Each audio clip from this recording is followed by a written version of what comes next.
This is a Crossbones with 18,534 miles on it. It's in really good condition.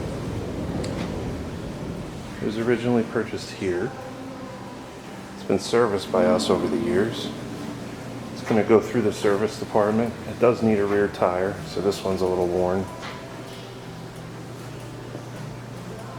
Got really nice pinstriping on it.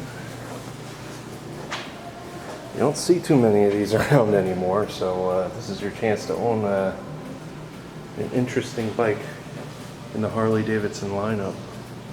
It's got custom grips. I don't think the bars are original, and then the seat is definitely not original. It's actually a big, more comfortable touring kind of seat.